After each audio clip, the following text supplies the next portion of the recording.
আগে টয়লেট থাকেনি, আমাদের মাঠে ঘাটে যেতে হতো। আর অসুবিধা তো হবেই, ওই 3 কিলোমিটার যেতে হতো, সবই অসুবিধা হতো। মাঠে কাজ করতে হতো, ছুটতে হতো সেখানকে। বাড়ির থেকেও ঘুমোতে গেলেও ঘুম এসছে, আবার পায়খানা পেতে সে চলে যেত সে মাঠের দিকে, এইসবগুলো অসুবিধাটা হতো আর কি। মাঠে পায়খানা বসতে গেলে সেখানে তারা বর্ষার সময় গেলে সেখানে পোকা মাকড় আর সাপ খোপ সব ভয় থাকতো, সেখানে তো ঠিকমতো পায়খানা বসা যেত না। মাঠে পায়খানা বসতে গেলে লোকজন পাশাপাশি থাকতো আর থাকতো।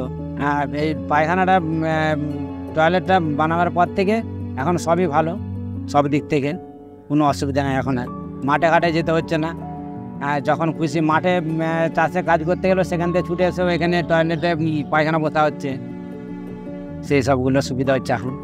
আর এইটা হচ্ছে জল যে টানার, সেটা কলা গাছটা লাগানো হয়েছে, তার জন্য জলটা টানছে বেশি, গর্তটাও বেশি, সমস্ত জিনিসটাই বেশি, এই জন্য এখন এটার জন্য আমাদের সুবিধাটা বেশি। আর টয়লেটটা হয়েছে লম্বা দিকে হচ্ছে 6 ফুট, নিচের দিকে হচ্ছে 4 ফুট। 4 ফুট থেকে 6 ফুট থেকে 4 ফুট থেকে আবার 3 ফুট গর্ত করা হয়েছে, সেখান থেকে তোমার গাড়ির টায়ার দিয়ে করা হয়েছে, 7খানা টায়ার দিয়ে আছে, তারপরে নিচে তিরপল দেওয়া আছে। আচ্ছা, হাফ ট্র্যাক্টর হচ্ছে তোমার আদলা ইট দেওয়া হয়েছে, তারপরে মাটি দেওয়া হয়েছে, আর 40 টিন বালি দেওয়া হয়েছে, দিয়ে তারপর সেটাকে জমাট করে মাটি সব চাপা দিয়ে সেটা তিরপল দিয়ে জমাট করে তার উপরে কলা গাছ লাগানো হয়। কলা গাছ এই ফুলেছে। আর এইটা তো পায়খানাটা সুবিধাটা অনেকই হয়েছে, রোগ জ্বালাটা কম হচ্ছে, তারপর টাইম মেনটেনটা হচ্ছে, এই সুবিধাটা হচ্ছে।